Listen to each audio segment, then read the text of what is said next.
दोस्तों सुप्रभात में अब वक्त है आज के समाचार पत्रों की सुर्खियां जानने का। तो आइए चलते हैं न्यूज़ डेस्क पर।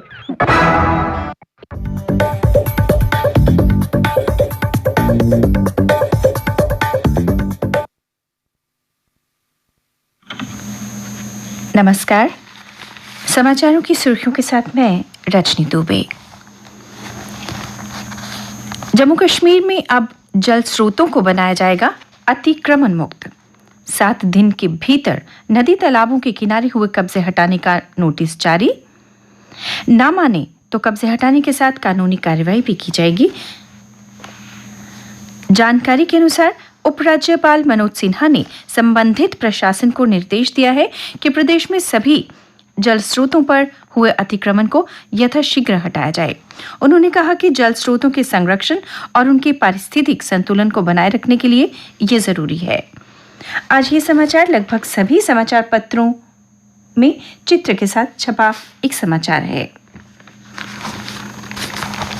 विंटर गेम से जम्मू कश्मीर में होगा खेल संस्कृति का विकास, बोले मोदी। प्रधानमंत्री नरेंद्र मोदी ने शनिवार को कहा कि गुलमर्ग में शुरू हुए खेलो इंडिया विंटर गेम्स से जम्मू एवं कश्मीर में खेल संस्कृति का विकास होगा। प्रधानमंत्री ने इन खेलों में देश भर से भाग ले रहे 1500 खिलाड़ियों को शुभकामनाएं दी। केंद्रीय खेल मंत्री अनुराग ठाकुर ने शुक्रवार को गुलमर्ग में इन खेलों के तीसरे संस्करण के शुरू होने की विधिवत घोषणा की थी। गुलमर्ग में बनेगा शीतकालीन खेलों के लिए विश्व स्तरीय उत्कृष्टता केंद्र, कहा केंद्रीय खेल मंत्री ने। सेहत योजना में गड़बड़ी पर नपेंगे 25 निजी अस्पताल, जुर्माने के साथ होंगे ब्लैकलिस्ट, कार्रवाई की तैयारी कर रहा विभाग। जम्मू कश्मीर में आयुष्मान भारत PMJAY सेहत योजना के तहत गड़बड़ी करने वाले 25 निजी अस्पतालों के खिलाफ कार्रवाई होगी। इसमें भारी जुर्माने के साथ अस्पतालों को डी इम्पेनलमेंट और ब्लैकलिस्ट करने का प्रावधान है। इन अस्पतालों में ऐसे कई मामले पाए गए हैं जिसमें आर्थिक लाभ पाने के लिए मरीजों की सर्जरी सहित अन्य चिकित्सा सुविधाओं के नाम पर पैसा लूटा गया। प्रदेश में बोर्ड परीक्षाओं के लिए बनाए 4175 केंद्र, 4.16 लाख विद्यार्थी देंगे परीक्षा। 10वीं में 1.48 लाख, 11वीं में 1.39 लाख और 12वीं में 1.28 लाख छात्र। 10वीं की बोर्ड परीक्षाएं 9 मार्च से शुरू होंगी, जबकि 12वीं की 8 मार्च और 11वीं की 6 मार्च से। फिजी में विश्व हिंदी सम्मेलन 15 से।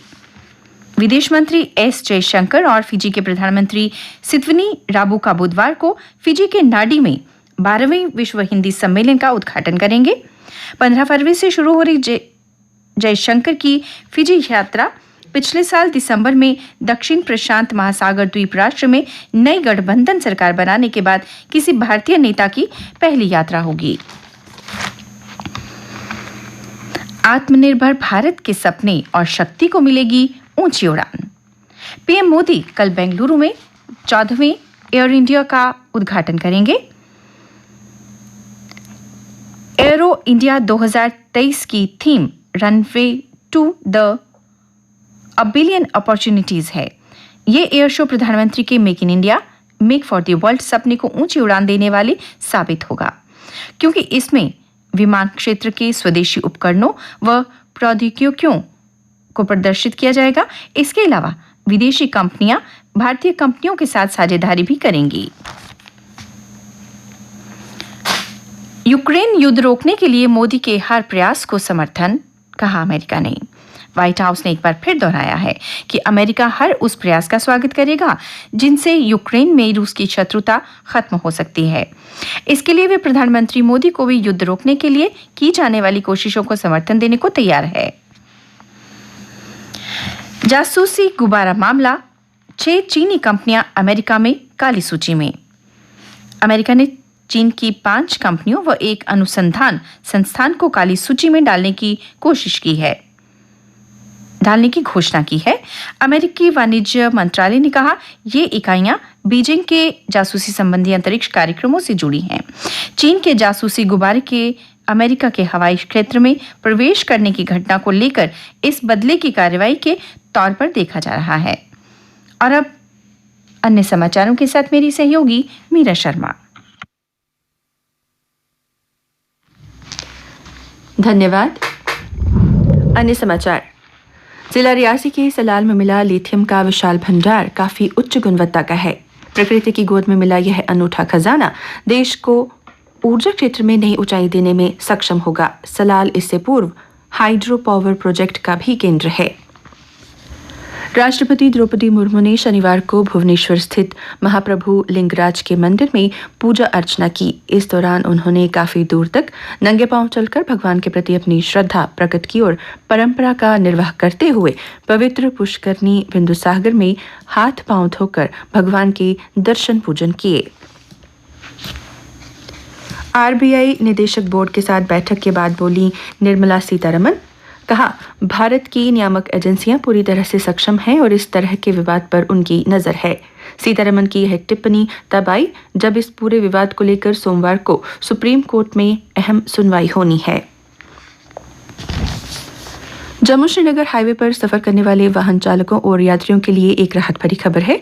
रामबन और बनिहाल के बीच सबसे अधिक भूस्खलन प्रभावित और बार बार हाईवे बंद होने का कारण बनने वाले पंदिहाल क्षेत्र की समस्या से 1 माह के भीतर छुटकारा मिलने वाला है। पंदिहाल में पहाड़ से पत्थर गिरने वाले हिस्से में सुरंग का काम लगभग पूरा हो चुका है और इसे 15 मार्च को शुरू कर दिया जाएगा।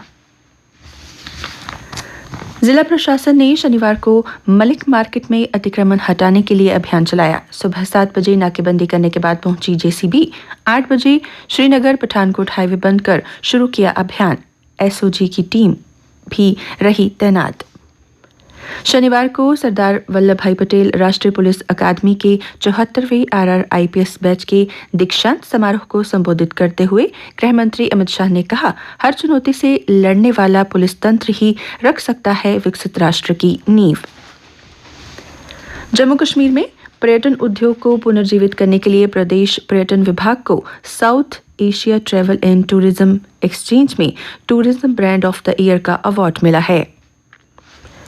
गुजरात के सूरत जिले में शुक्रवार देर रात भूकंप के हल्के झटके महसूस किए गए। रिक्टर पैमाने पर भूकंप की तीव्रता 3.8 मापी गई। अब खेल समाचार। T20 विश्व कप के पहले मुकाबले में आज पाकिस्तान के खिलाफ उतरेगी टीम इंडिया। पाकिस्तान पर विजय आगाज से अभियान शुरू करना चाहेगी भारतीय महिला टीम। भारत और ऑस्ट्रेलिया के बीच वर्तमान 4 मैचों की श्रृंखला में भारत 1-0 से आगे हो गया है। भारत ने तीसरे ही दिन पहला टेस्ट पारी और 132 रन जीता। अश्विन ने लिए 5 विकेट। अक्षर पटेल का अर्धशतक, Ravindra Jadeja man of the match रहे। खेलो इंडिया गेम्स गुलमर्ग में दूसरे दिन शनिवार को बर्फीले तूफान ने खेल गतिविधियों में अड़चन पैदा की। इस पर आयोजकों ने एहतियात के तौर पर कई खेल गतिविधियों को आंशिक रूप से स्थगित कर दिया।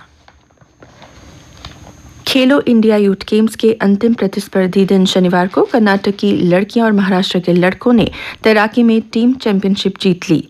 महाराष्ट्र ने जीते सर्वाधिक 161 पद। कुश्ती में दिल्ली को 3 स्वर्ण। जी नैनिक वर्गेन ने शनिवार को हैदराबाद ई प्री रेस जीत ली। इस रेस के साथ ही भारत में मोटर स्पोर्ट्स खेल की वापसी हुई है। और अब मौसम। आज मौसम सामान्यतः शुष्क रहेगा। तापमान। कल दिन का अधिकतम तापमान 22.1 डिग्री सेल्सियस और रात का न्यूनतम तापमान 9.5 डिग्री सेल्सियस रिकॉर्ड किया गया। आज सूर्यास्त 6:14 पर और कल यानी सोमवार को सूर्योदय 7:17 पर होगा।